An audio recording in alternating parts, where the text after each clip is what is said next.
Hoje o assunto é corpo, saúde, obesidade, mitos, como fazer uma boa dieta, como fazer um bom planejamento, como posso melhorar a minha autoestima, o meu corpo com responsabilidade. Para isso nós estamos trazendo uma pessoa que está fazendo um trabalho incrível aqui na cidade e ele tem um grande diferencial. Ele é a sua própria prova viva de que é possível, porque o processo aconteceu primeiramente com ele. Dr. Celso, seja muito bem-vindo ao podcast Além da Página. É um prazer ter você aqui para falar sobre um tema que é tão interessante, tão importante e, como estávamos falando agora há pouco, gera muitas dúvidas, mitos, o que é verdade, o que não é, como fazer. Seja bem-vindo, doutor. Obrigado, Rodrigo. É um prazer estar aqui. E vamos tentar informar corretamente, né? Tirar as dúvidas, esclarecer as pessoas que estão assistindo a gente, esclarecer o que for possível e mostrar também que a obesidade é uma doença, mas que ela pode ser tratada, que ela pode ser controlada e que a gente consegue levar uma vida saudável, viver com performance, mesmo tendo que lutar contra a obesidade. Maravilha. Para você que vai acompanhar esse bate-papo, eu já te convido. Se inscreva no nosso canal, compartilhe esse conteúdo para aquela pessoa que você acha que faz total sentido e vamos cada vez mais ter conteúdos que valem a pena. Doutor, para a gente começar aqui o nosso bate-papo, antes da gente falar sobre o seu trabalho hoje, vamos voltar um pouquinho no tempo, né? Como que era a sua relação com o seu corpo, né? A sua saúde. E vamos falar um pouquinho daquele período que nós já conhecemos, as pessoas vão conhecer agora, quando o senhor enfrentava a obesidade. Então, Rodrigo, a minha luta com a obesidade, ela vem de muito tempo, né? Então, assim, eu já nasci acima do peso, mas eu comecei a sentir as dificuldades com a obesidade logo na época da escola. Então, eu fui aquele menino gordinho que sentava na frente da sala e precisava compensar a completa falta de aptidão com esporte, porque eu estava acima do peso e usava óculos, para piorar, com ser um bom aluno. Então eu era o típico nerd, que naquela época não tinha esse nome, Sim. mas era isso. E essa luta com a obesidade, ela veio a vida toda. Eu devo ter feito aí umas 20 efeitos sanfona, entre tentar emagrecer e ganhar peso de novo. Isso antes de me formar em medicina e depois dentro da faculdade. E até, acho que uns 2 anos atrás, quando eu desenvolvi essa forma de trabalho que eu atuo hoje, Tá. que foi o que me fez vencer, eu passei por essa luta, né? Então é bem isso que você disse mesmo. A gente viveu na pele, eu sofri bullying, eu recebi apelido, eu era trancado no banheiro para o pessoal ficar zoando. Sim. Todo esse processo que, principalmente quem é da minha geração, sofreu numa época em que a gente não tinha tanto cuidado com o politicamente correto, né? Sim. E quando você fala, doutor, sobre essa questão desse efeito sanfona, o que você mais sentia dificuldade nesse processo? Assim, minha grande dificuldade era que eu nunca lidava com a obesidade do jeito correto, né? Tá. Era sempre aquela coisa de basta ter força de vontade, é só fechar a boca, é só parar de comer bobagem. E você fazia o esforço, você fechava a boca, você perdia um pouco de peso. E aí lá na frente acontecia alguma coisa, você tinha uma notícia ruim, ou um problema, ou um estresse qualquer na tua vida, e tome ganhar peso de novo. Tá. Muitas vezes eu até conseguia ficar 6 meses, 7 meses com o peso ajustado, mas aí, assim, como eu não tratava a raiz do problema, a gente acaba voltando. Maravilha. Existe um momento específico, né, aquele quase clique, em que você decidiu que não queria mais envelhecer daquela forma? Cara, existe. Assim, quando eu eu casei acima do peso, vai fazer 18 anos agora. Então, depois disso, eu ganhei ainda um pouco mais de peso. E naquela época eu tomei a primeira decisão adulta de que eu tinha uma doença, Tá. primeiro, né? Então, eu percebi que eu tinha uma doença, eu percebi que eu tinha que tratar essa doença e cuidar dessa doença. Eu já Sim. tinha um tempo de formado, então Eu já conhecia como é que o organismo respondia ao excesso de peso. E ali foi a primeira tentativa de virada. Só que naquela época, Rodrigo, a gente não tinha o arsenal de medicamentos e o conhecimento fisiológico que a gente tem da Tá. obesidade que a gente tem hoje. Então, também foi um período de várias tentativas infrutíferas. Por mais que eu estudasse, por mais que eu tivesse me aprofundado, eu ainda tentava sem conseguir ter sucesso por longo prazo. O que mudou há mais ou menos uns 12 anos atrás foi que eu incluí o treino de força, a musculação na minha rotina, e mesmo quando eu ganhava peso, eu não deixava de treinar. Entendeu? Então, eu ainda tive alguns ganhos de peso, como eu te disse, tem uns 2 anos Tá. que eu consegui organizar esse tratamento da forma correta, mas eu já treino de forma menos regular do que eu treino hoje, mas eu comecei a treinar, a primeira vez que eu coloquei os pés numa academia de musculação foi há 12 anos atrás, com 43 anos. Sim. Maravilha. E qual que foi a parte mais difícil desse processo? Fala pra nós, quantos quilos? 35. 35 quilos. Qual que foi a parte mais difícil desse processo? A gente pode falar que foi o físico, o emocional, essa disciplina diária, todos. Olha, se eu for. Nada foi fácil nesse processo, tá? Mas se eu fosse te dizer assim, a coisa mais complicada que eu acho é que ainda existe muito estigma com a maneira, não só com o fato de você ser obeso, mas com a maneira como você trata a obesidade, sabe? É engraçado, cara, como assim, se você sai no sábado para tomar uma cerveja, para comer um espetinho, ou comer uma pizza, e aí você chega e toma, sei lá, 5, 6 long necks, come uma pizza inteira sozinho, Uhum. e depois ainda encara um sorvete, não tem ninguém para te dizer nada. Ninguém chega para te dizer, cara, você está exagerando, não faz isso não. Agora, se você diz que não vai sair no sábado, porque o domingo de manhã você quer treinar, aí Você aparece vai ser 10 pessoas para criticado. dizer que Sim. você tá bitolado, que você só pensa nisso, que você tá obcecado, que isso é exagero. Então eu te digo o seguinte, sabe, que a primeira coisa que eu tive que vencer foi a questão de uma espécie de barreira social em relação ao cuidado e você saber que tomar uma decisão do seguinte, se eu queria mudar o meu corpo, se eu queria mudar a minha saúde, eu obrigatoriamente ia ter que pagar o preço de mudar algumas coisas no meu ambiente. Então, eu precisei escolher algumas pessoas com as quais não valia a pena eu conviver, porque elas iam atrapalhar o meu objetivo. Sim. E precisei escolher ambientes que eu ia deixar de frequentar. E foram todas escolhas conscientes. Eu já tinha pago o preço da obesidade durante muito tempo. E esse preço ia começar a me cobrar uma conta alta. Então, eu acho que essa foi a maior dificuldade. A E- dieta e o treino é motivação tua, é Tá, disciplina tua. tá. Mas o ambiente, ele te atrapalha muito se você não corrigir ele. Maravilha.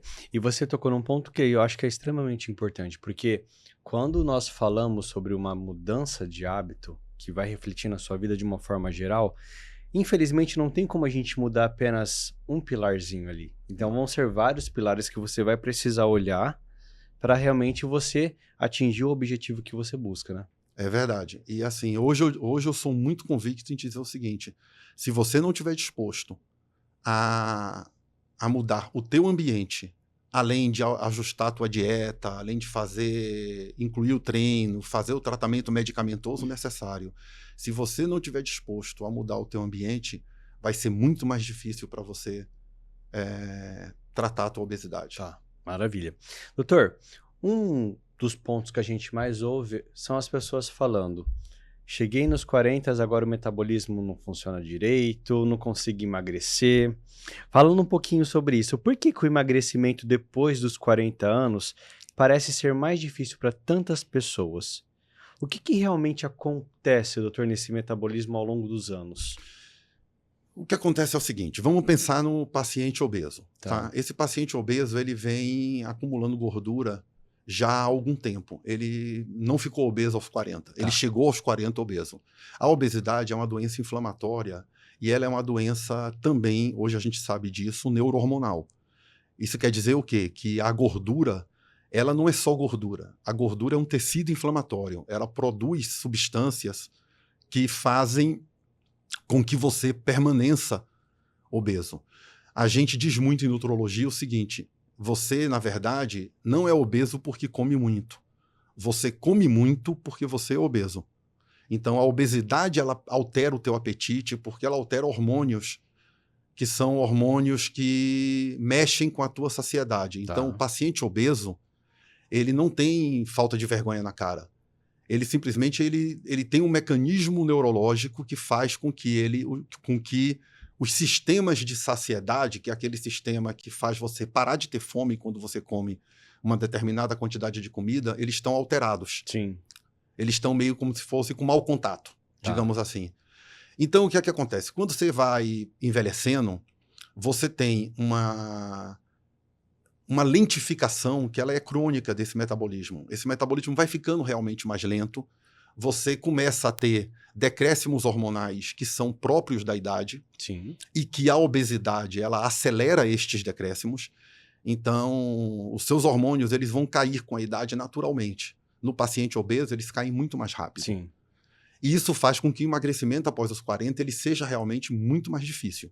Tá? Ele é mais difícil e a sustentabilidade dele, uma vez que você emagrece, também é mais difícil. Por isso, as estratégias para você tratar a obesidade num paciente acima de 40 não são as mesmas de tratar uma obesidade num paciente mais jovem. O paciente mais jovem, ele tem, digamos assim, um potencial de resposta natural melhor. Ele tende a responder melhor com menos intervenção. Tá. E isso muda muito da mulher para o homem?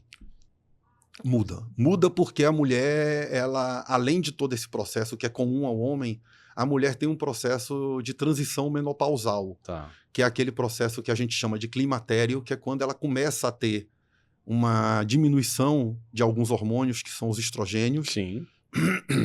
que vão culminar com a menopausa, que é esperada que aconteça entre os 45 e 55 anos. E o estrogênio, ele é um hormônio que ele controla o apetite e ele regula o metabolismo. E quando ele desregula, existe uma dificuldade maior de você manter o peso. E existe uma outra questão que é importante lembrar. A mulher, ela tem um perfil de acúmulo de gordura diferente do homem. Então, as mulheres que estão assistindo a gente, elas vão se identificar que acontece o seguinte: a mulher, ela acumula mais gordura nas coxas, nos glúteos, no quadril, no chamado culote, nos braços, enquanto o homem engorda mais na barriga. Isso acontece por causa do ambiente hormonal. Quando a mulher ela vai diminuindo os estrógenos, que são os hormônios que dão o desenho feminino do corpo, digamos assim, entre outras funções, a mulher ela passa também a ter um acúmulo de gordura na região abdominal. E esse acúmulo de gordura é o que a gente chama de gordura visceral, que ela, além de ser uma gordura mais difícil um pouco de perder, ela é uma gordura que está diretamente ligada ao risco cardiovascular, a infarto, a AVC e a outras doenças crônicas das quais a obesidade participa diretamente. Maravilha. Doutor, você costuma falar que emagrecimento não é castigo, e sim estratégia. Exatamente.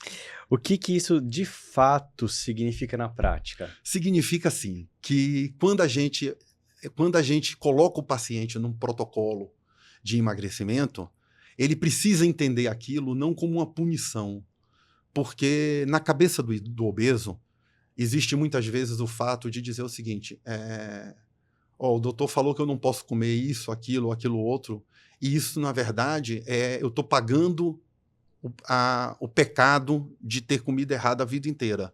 Então eu estou sendo castigado porque eu fiz besteira lá no passado, e agora o meu corpo está me castigando, e a maneira que eu tenho de cumprir essa penitência, digamos assim, é tratar emagrecimento. Tipo, eu sou culpado por ser gordo, e agora, já que eu sou culpado, eu tenho que pagar o preço. E isso não é verdade. Existe um preço a ser pago realmente no protocolo de emagrecimento, mas isso não é um castigo. Isso, na verdade, é você retomar as rédeas da tua vida, é você tomar de volta o controle da tua vida e dizer o seguinte: olha, eu vou cuidar da minha saúde porque eu quero envelhecer saudável, porque eu quero desfrutar tudo aquilo que eu conquistei agora na minha maturidade, Tá. porque eu quero acompanhar o crescimento dos meus filhos, porque eu quero ver os meus netos se desenvolverem, porque eu quero ter vitalidade, porque eu quero começar a praticar um esporte depois dos 50 anos, porque eu quero me propor um desafio pessoal. Então, assim, o emagrecimento não é castigo. E eu falo que é estratégia por quê? Porque emagrecer não é só você tomar uma decisão de fechar a boca e ir para academia. Emagrecer envolve uma série de medidas que você tem que tomar, muitas vezes delas usando inclusive recurso farmacológico, e precisa ser feito com acompanhamento médico. Uma coisa que eu repito o tempo inteiro: obesidade é doença. É uma doença crônica, é uma doença recidivante, isso quer dizer que ela volta se não for controlada, e ela é uma doença multifatorial. E a obesidade, ela só consegue ser tratada com acompanhamento médico. Não é só o médico, tá? Antes que os colegas das outras áreas de saúde reclamem. Não é o médico sozinho. Mas sem uma ele não equipe tem tratamento. multidisciplinar. Exatamente. E sem Tá. o médico você não consegue tratar. Tá, perfeito. E agora, quais são os maiores erros que as pessoas cometem quando tentam emagrecer sozinho? Você falou agora há pouco que realmente esse acompanhamento é importante.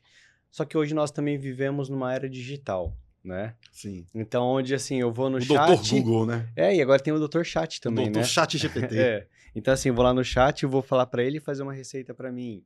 Sim.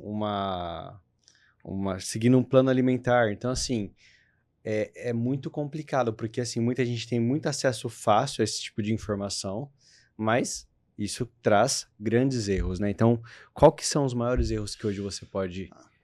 Vamos lá, então. Deixa eu começar pelo mais simples. O mais simples é você achar que você pode, que basta você fechar a boca, que você vai fazer dieta. Tá? É você confundir dieta com tentativas malucas de emagrecer de qualquer jeito. Tá. E aí vem, né? Dieta da lua, dieta da sopa, dieta de não sei quem. Ah, porque o artista não sei quem passou não sei quantos dias comendo só carne, porque o outro lá só come folha, e porque o outro passou...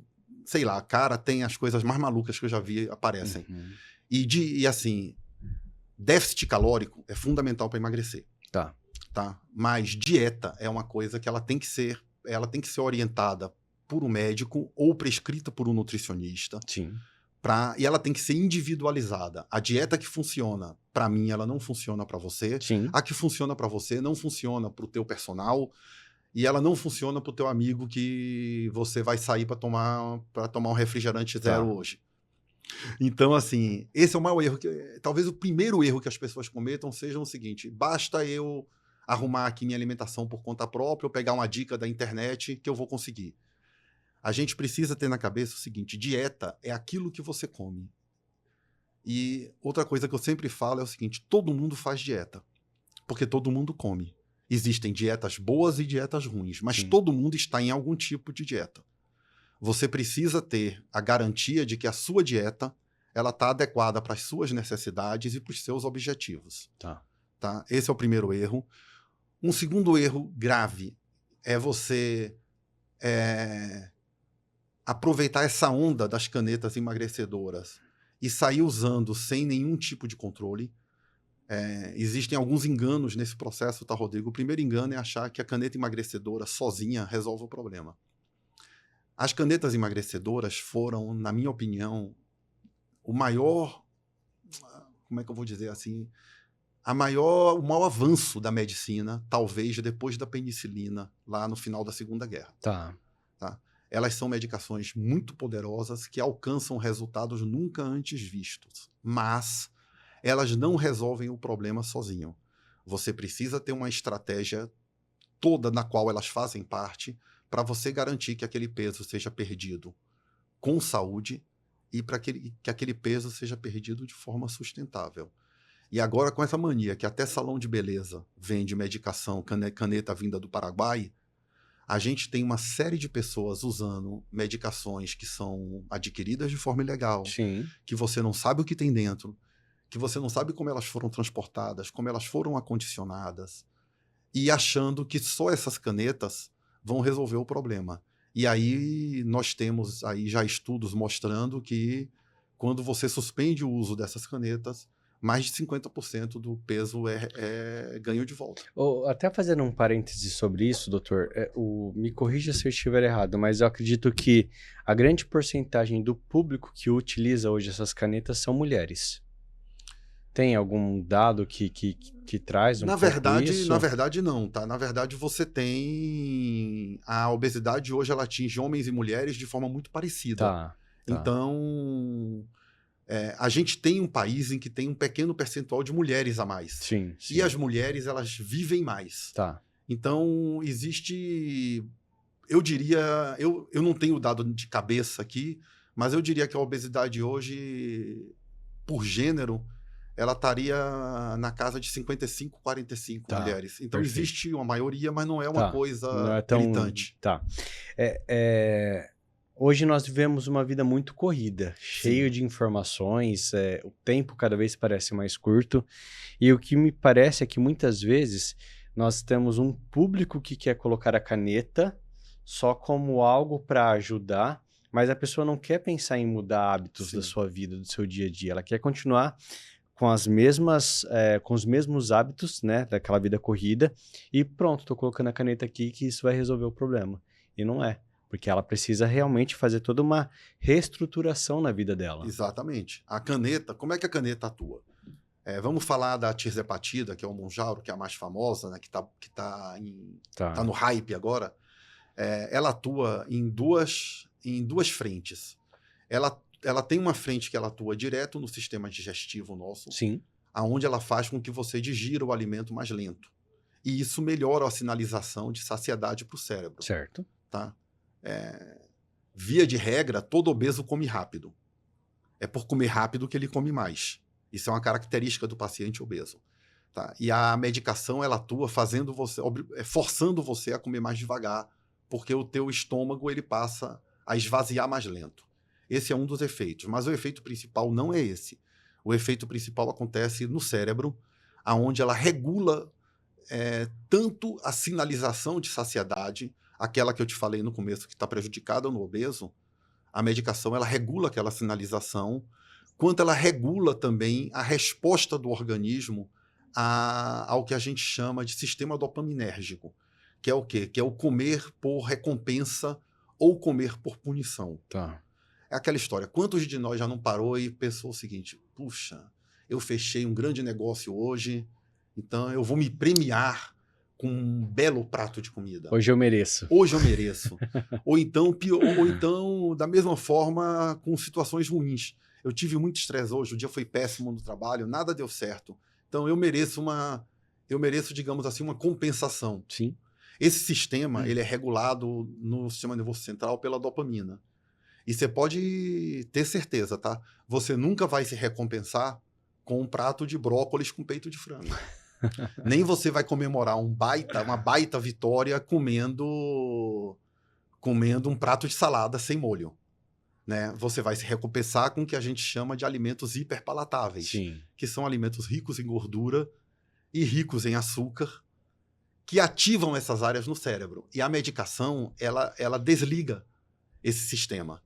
Isso faz com que você efetivamente coma menos. Tá. Só que você precisa fazer todos aqueles ajustes que eu falei no começo. Você precisa ajustar a sua dieta para que você não caia no outro extremo, que é a perda de massa muscular com o uso da medicação, que é muito comum. Se a medicação não estiver dentro de um método de tratamento, existe um risco enorme que parte daquele peso que você perca seja músculo. Tá. E aí você cria um outro problema depois, que é a sarcopenia. Tá. E o outro problema é você não incluir a atividade física, que é o que vai manter não só a tua massa muscular, como manter um hábito de vida saudável e criar um mecanismo de estímulo da dopamina que não é a comida, que é o teu ganho de performance. Maravilha, perfeito. E por que dietas restritivas e soluções rápidas nunca funcionam a longo prazo? Eu sei que você falou muito bem já um pouco sobre isso, mas a gente também ainda vê até mesmo perfis de profissionais que trazem essa restrição fortíssima no início, mas isso não funciona a longo prazo. Porque você não consegue fazer com que o paciente tenha aderência. Eu não consigo colocar... A dieta, ela precisa ser adequada, e quando a gente fala dieta adequada, ela precisa ser uma dieta que ela seja factível. Tá. Você precisa conseguir cumprir a dieta, tá? Eu tenho que ter inteligência na hora de prescrever a dieta para que eu não prescreva para você algo que é impossível. Vamos imaginar que você tenha uma rotina que envolva 2 jantares de negócios por semana. Sim. Tá? Eu não tenho como falar para você que você precisa, todos os dias da semana, levar uma marmita e pesar a tua comida. Isso, para a grande maioria das pessoas, não é assim, não é praticável. Sim. Entendeu? Então, eu preciso que a dieta ela seja adequada, ela gere o objetivo que você quer, mas eu preciso que ela seja praticável. Então, toda vez que você restringe demais, você acaba colocando para o paciente exatamente aquela coisa da dieta ser um castigo. A dieta ela não pode ser um castigo, ela tem que ser uma adaptação de rotina. Então, por exemplo, na minha dieta, originalmente, teria abacate. Tá. Eu odeio abacate. Tá? Me perdoem, mas eu odeio abacate. Então, o que é que acontece? O nutricionista que passou a minha dieta, eu converso com ele, ele substitui abacate por pasta de amendoim. Tá. Pasta de amendoim eu já gosto muito. Então, o que é que acontece? A gente Aquilo lá- ajusta e facilita a E aplicação se da torna um dieta. prazer na hora que você está comendo. E eu consigo encontrar prazer naquele alimento. Tá. Então, por isso que as dietas restritivas, elas têm validade curta. Elas até te emagrecem. Então, sei lá, o paciente chega e diz assim, eu preciso perder uma medida para colocar uma roupa para o carnaval porque eu quero Tá. desfilar na escola de samba na Sapucaí, lá no Rio de Janeiro. Talvez você fazer um protocolo restritivo aí de uma semana daqui até o domingo, você consiga dar uma enxugada Tá. naquele paciente para ele caber naquela roupa. Mas aquilo dali, você tenha certeza, tudo que você está fazendo é manipular a água desse paciente. Porque você não perde gordura em uma semana.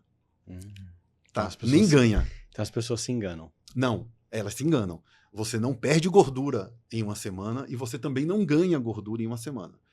Então, fica tranquilo você que está assistindo Incrível. a gente. Você pesou hoje, deu, sei lá, 70 quilos. Se você sair à noite e comer 4 fatias de pizza e você pesar amanhã, no mesmo horário, com a mesma roupa, você vai estar com 1,5 kg a mais. Isto não é gordura. Isso é apenas mobilização de água. Você Caramba. apenas reteve líquido. Se você voltar à dieta normal, muito provavelmente na quinta-feira Você já vai ter você perdido. volta para o teu peso original. Que incrível, não sabia Tá. disso. Muito legal. Doutor, o que que diferencia a consulta metabólica que você hoje traz de uma consulta tradicional? Assim, você sabe que tem tanta diferença, Rodrigo, que eu nem tenho chamado mais de consulta. Eu tenho chamado de avaliação ou de experiência, porque o que é que acontece? Eu trabalho primeiro com uma escuta muito, muito atenta do meu paciente. Eu preciso entender toda a vida daquele paciente, tudo que ele busca quando ele me procura. Tá. Tá? Muitas vezes o paciente está buscando emagrecimento e a gente tem que entender por que ele quer emagrecer. Eu preciso entender qual é a motivação. Um obeso nunca é um paciente que ganhou peso nos últimos 6 meses. Sim. Ele tem uma vida de obesidade. Por que ele decidiu começar a tratar agora? Qual foi a motivação dele? A mesma coisa é o paciente que quer fazer reposição hormonal. Por que ele está ali? O que problema eu preciso resolver para ele? Sim. Qual é o problema que ele está me buscando para que eu tenha que resolver? E isso você não consegue fazer numa consulta de 15, 20 minutos. Tá. Então, as minhas consultas, os meus atendimentos, eles são atendimentos que, independente do paciente ser um paciente que eu estou vendo pela primeira vez ou um paciente que eu estou acompanhando, eles são atendimentos que não levam menos de 1 hora. Sim. Às vezes passam bastante, inclusive, disso. E a gente avalia o paciente como um todo. A gente avalia alimentação, rotina de vida, dieta, treino, quanta água ele bebe. As pessoas desprezam muito a questão da água. Sim. Como é o sono, como tá a vida pessoal dele, se ele bebe, se ele fuma, qual é o nível de estresse, que medicamentos ele usa, quantas vezes ele já tentou resolver aquele problema e não conseguiu. Tá. E avaliamos também, obviamente, todos os exames do paciente. Nós fazemos na clínica, lá no Instituto AG, a gente faz calorimetria do paciente para avaliar como é que está esse metabolismo dele. A gente verifica a composição corporal através da bioimpedância e discute com o paciente, traça com ele qual é a estratégia para a gente resolver aquele problema. Tá. Porque essa é outra coisa muito importante. Eu não prescrevo a solução para o paciente sem entender dele se aquilo faz sentido para ele. Eu preciso que aquele tratamento, que aquela estratégia que eu estou adotando para aquele paciente, ela seja uma estratégia que ele entenda e que ele esteja disposto a fazer. Porque se ele não entender, ele vai sair dali E não e vai aquilo cumprir. ficou claro só para você, para ele não. Ele não vai colocar em prática. Sim. E a gente está falando de um acompanhamento que, no mínimo, ele vai levar 1 ano. Dependendo do caso do paciente, muito mais que isso. Tá. Mas porque eu tenho que garantir que ele consiga o objetivo e que aquele objetivo seja sustentável. Maravilha. Entendeu? Então, eu não acredito naquela consulta que eu mando o paciente para casa e digo, depois se tiver qualquer problema, você me procura. Sim. O paciente, ele sai com o meu WhatsApp, ele sai com contato direto comigo, eu acompanho esse paciente, eu monitoro esse paciente, eu fico sendo quase aquele amigo chato, sabe? Que chega e diz, e aí, como é que tá? Como é que você tá fazendo? Tá tudo certinho? Você tá conseguindo treinar? Se ele tiver rede social, eu vou seguir ele na rede social, vou ver como é que tá, vou ficar... Ele tá... Quando o paciente me procura, ele tá pegando uma pessoa que vai ficar comprometida diretamente com o resultado dele. Legal. O resultado dele é meu resultado. Sim. Então, eu preciso garantir que, dentro daquilo que eu posso fazer, ele tenha todas as ferramentas necessárias para ele conseguir tratar aquela doença, ou, no caso do paciente que me procura apenas para melhoria de performance, eu também consiga que ele alcance aquela melhoria de performance, que ele alcance aquele resultado, que ele alcance aquele físico que ele quer, que ele alcance aquela meta esportiva que ele colocou para a vida dele, ou aquela meta de negócios. Muitas vezes o paciente te procura porque ele não está rendendo bem no negócio dele, Sim. ele não está rendendo bem no trabalho, e eu preciso me comprometer com o paciente que esse resultado vai acontecer. Maravilha. Agora, eu quero falar com você sobre um assunto que é muito importante também, que eu acredito que você enfatiza muito, até mesmo para os seus pacientes. Hormônios, sono, inflamação, esses hábitos da vida, né, que se conectam nesse processo do emagrecimento. Fala um pouquinho sobre eles e sobre a importância dentro desse planejamento todo. Vamos começar pelo sono, tá? O sono, ele é fundamental. É fundamental que a gente investigue os hábitos de sono e que as pessoas busquem melhorar o sono. Nós somos um país que dorme muito mal. E esse dormir mal não tem só a ver com dormir pouco, tá? Porque existe uma, digamos, meia-verdade que é difundida muito nas redes sociais, de que se você não dormir 6 a 7 horas por noite, você tem teu resultado tanto de tratamento de obesidade quanto de performance na vida prejudicado. Sim. Isso é uma meia-verdade. Tá? 6 a 7 horas por noite é a média da população. Mas existem estudos também mostrando que se você não pode dormir 6 a 7 horas por noite porque a tua rotina não permite, você fracionar esse sono também dá resultado.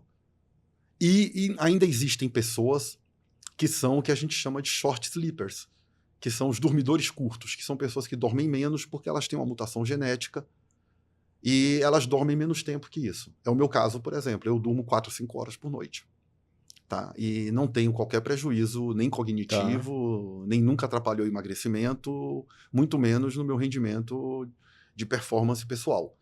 Mas o que é importante? O importante é que o seu sono seja de qualidade, que você durma, que você acorde descansado, que você acorde restabelecido e acorde pronto.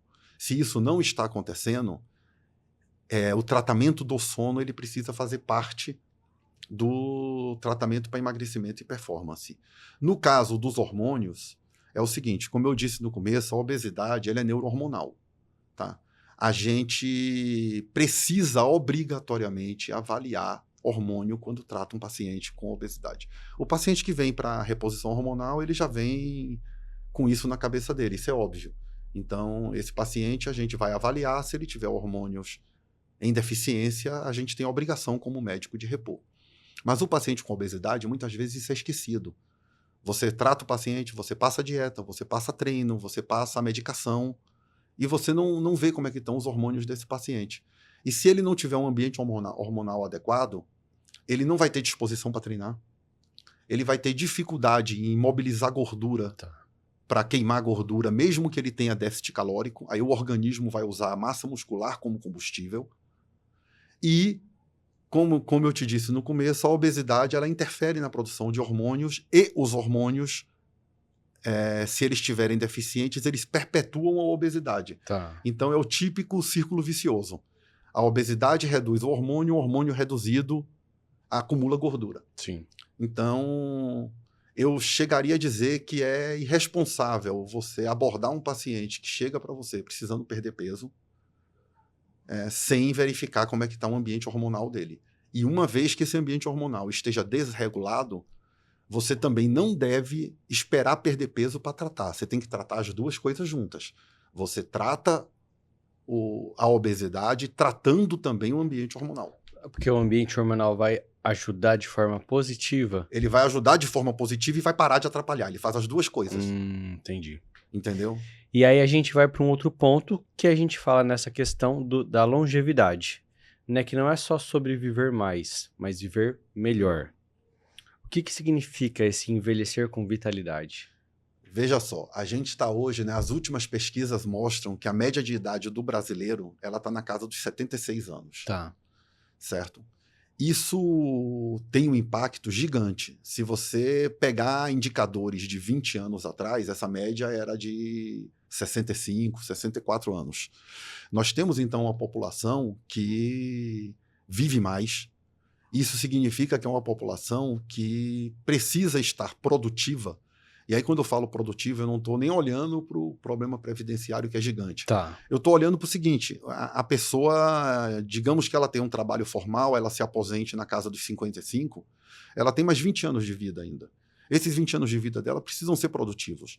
Ela precisa ser produtiva no sentido que ela tem que ser capaz de ou usufruir daquilo que ela conquistou no período em que ela estava mais ativa do ponto de vista profissional, ou ela queira empreender um novo negócio, fazer alguma coisa a mais da sua vida, ou ela queira simplesmente ter autonomia para não depender de terceiros para fazer atividades básicas da vida diária, como carregar uma compra, levantar sozinho da cadeira, subir uma escada no dia que o elevador falhar. E como é que você consegue isso? Você consegue isso cuidando da tua saúde um pouco antes, é o ideal. Mas se você não conseguiu cuidar um pouco antes, nunca é tarde para você começar. Eu tenho pacientes no meu consultório hoje que me procuram após os 60 anos. E eles procuram pedindo o quê? Doutor, eu quero ou manter a minha performance ou resgatar a performance que eu tinha. Sim. E aí, como é que você faz isso? Obviamente, se ele estiver acima do peso, você tem que corrigir isso, porque a obesidade ela rouba anos da tua vida. Tá? A obesidade ela diminui a expectativa de vida por si só. O paciente obeso, sem nenhuma outra doença, ele vive menos. Então, você fazer o paciente emagrecer, você está dando a ele anos de vida a mais. Mas não é só a obesidade. Hoje, o declínio hormonal, e eu sempre falo muito isso porque existe muito mito sobre hormônio na medicina, propagado tanto por médicos como por não médicos. O declínio hormonal hoje, ele começa a ocorrer a partir dos 25 anos de idade. Nossa. Tem gente que acha que não, que a testosterona, por exemplo, que é o hormônio principal do homem e um dos principais da mulher também, ele começa a cair a partir dos 25 anos de idade. Tá? E quando você vai chegar nos 40 anos de idade, você já tem, dependendo do estudo que você olhe, de 10 a 20, 25% menos testosterona do que você tinha quando você estava com ela no nível ótimo. E isso impacta em diversas coisas. E eu vou repetir aqui, testosterona não é um hormônio masculino. ele é um hormônio humano, tá? Homens e mulheres precisam de testosterona fisiologicamente. Se não precisasse, Deus não tinha colocado testosterona no homem e na mulher. E ambos têm.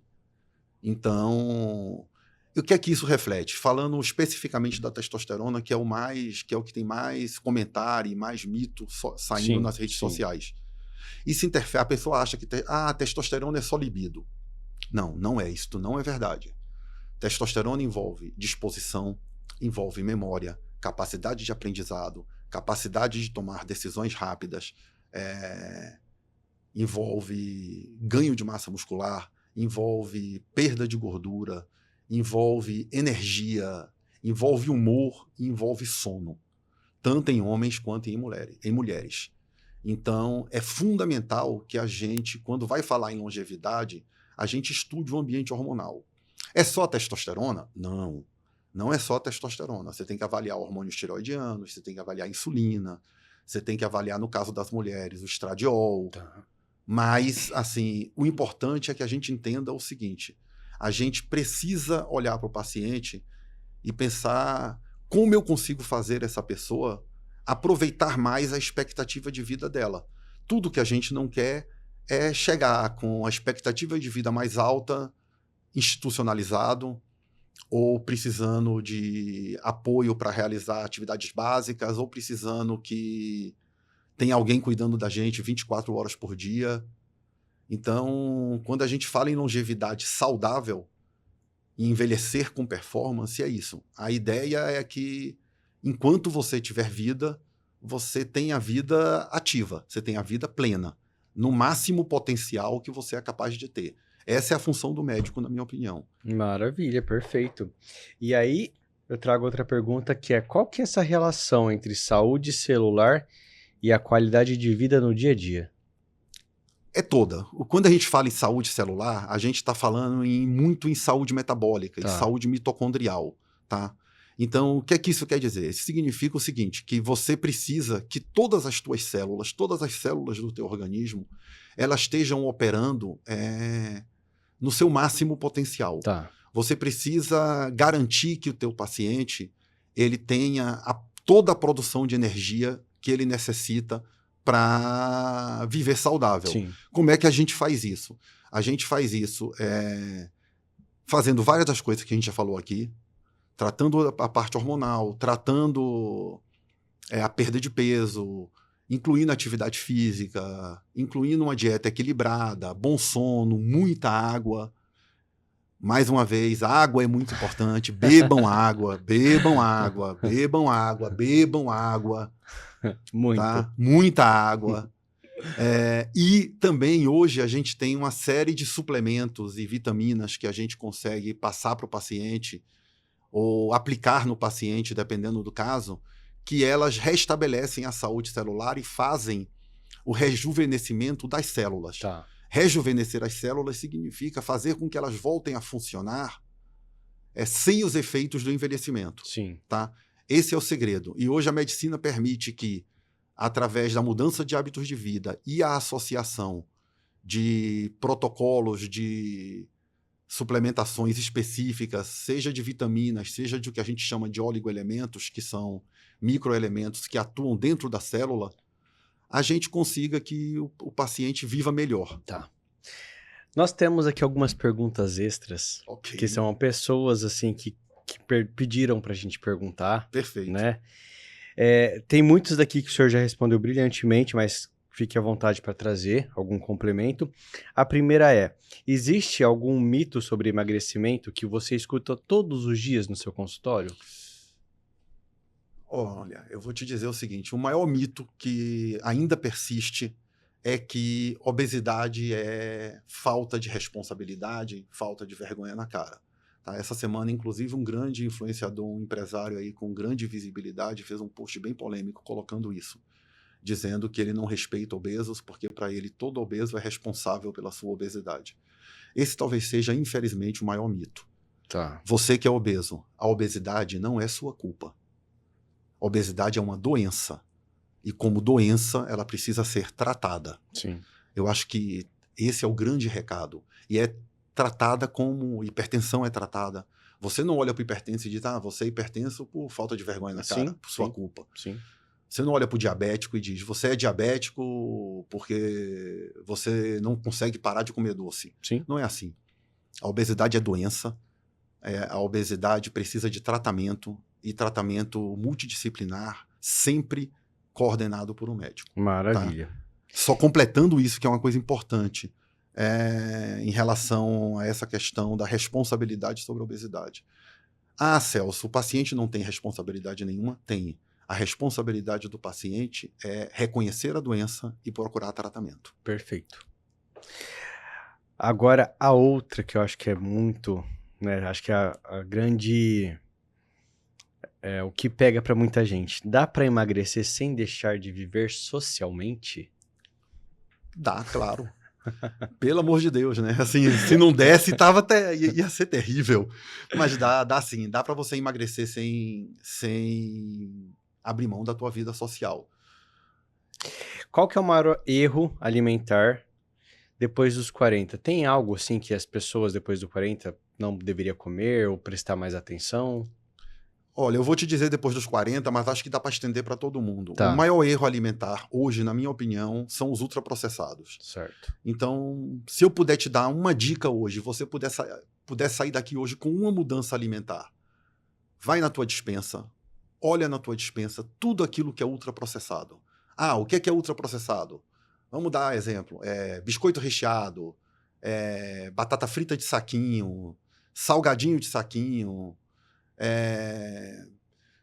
tudo aquilo que você olha para a lista de ingredientes quando você vê no saco, na embalagem do mercado, e tem um monte de nome que você não entende, é alimento ultraprocessado.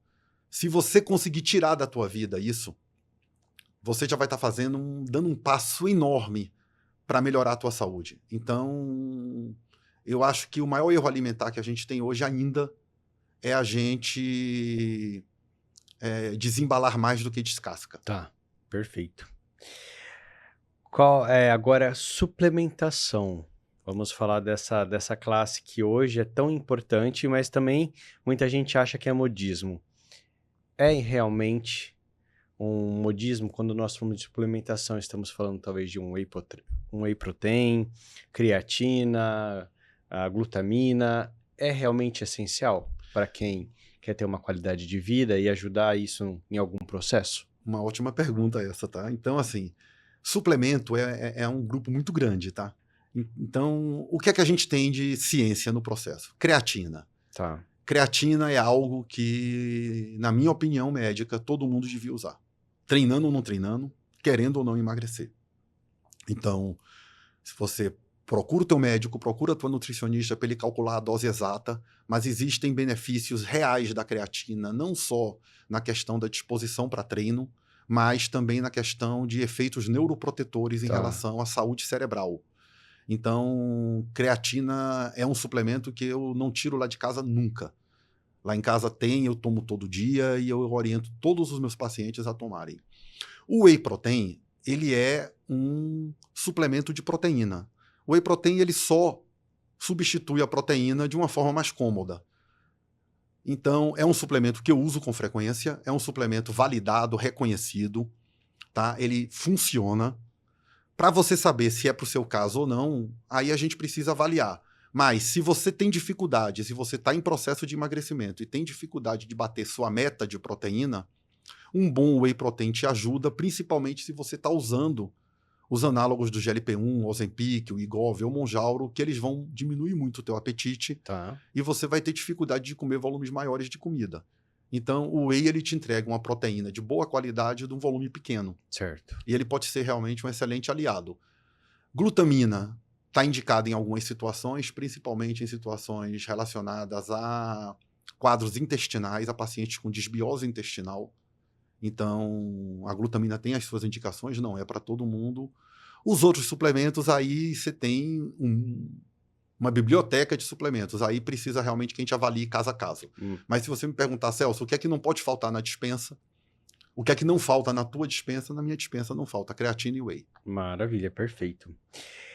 Se uma pessoa quiser começar hoje a cuidar da sua saúde metabólica, qual que é o primeiro passo? Você falou do primeiro passo dos industrializados, Sim. né? Tem algum outro passo que a pessoa pode dar hoje? Pô, você deixou a bola quicando, né? O primeiro passo é procurar um médico. Tá? Você Maravilha. quer começar a cuidar da tua saúde metabólica, agende uma consulta, tá? Procure um médico da sua confiança. Me procure se você quiser, vai ser um prazer te atender. Mas, assim, você precisa ter uma avaliação específica, você precisa que um médico avalie você por completo e determine em que estado está o teu metabolismo para que você tome o cuidado certo, tá? Para que você faça o investimento Tá. correto para ter o resultado, o melhor Esperado. resultado possível. Maravilha. E é por isso que teve uma última pessoa que colocou assim pra mim ainda. Eu faço tudo certo e não emagreço. Então, talvez o erro esteja nisso. Então, na verdade, você não está fazendo tudo certo, tá? Então, você acha que faz tudo certo e não emagrece. O emagrecimento é muito complexo, tá? E emagrecimento, gente, não é só perder peso. Emagrecimento é perder gordura. Você pode, infelizmente, emagrecer errado. Você pode perder peso na balança e ficar menos saudável, Tá. tá? A gente precisa garantir, por isso é importante o acompanhamento médico. A gente precisa garantir que aquela perda de peso aconteça, garantindo que você saia daquele processo mais magro e não exatamente mais leve, Sim. tá? Você pode estar mais leve e você pode estar mais gordo, porque você pode estar com mais gordura do que músculo. Então, por isso é muito importante que não seja feito de qualquer jeito. E muitas vezes, quem fez essa pergunta pode estar fazendo, inclusive, mais esforço do que precisa para ter menos resultado. Sim. E isso chega uma hora que vai cansando, né? Vai cansando, você desiste, você desanima, você desestimula, você não vê resposta na tua saúde, você não vê resposta no espelho, você não vê resposta nas roupas. Sim. E isso faz com que você volte tudo e diga, deixei um monte de prazer que eu tinha na comida para nada. Exato. Aí tome o reganho Sim. de peso. Sim. Maravilha. Doutor, muito obrigado pela sua participação no nosso podcast. Fico muito feliz, foi um podcast delicioso, com muitas perguntas. Se deixasse, a gente traria mais um monte, porque realmente é conteúdo que não falta para a gente falar sobre isso. Mas fica aqui o convite, porque depois eu quero que você volte aqui para falar apenas sobre hormônios. Perfeito. Eu que agradeço, Rodrigo. Obrigado pelo convite. Foi um prazer estar aqui. E sempre que quiser, a gente vai estar à disposição para esclarecer, né? Nossa função maior é informar. Muito obrigado, doutor. Nós vamos deixar o @doutor para você segui-lo depois.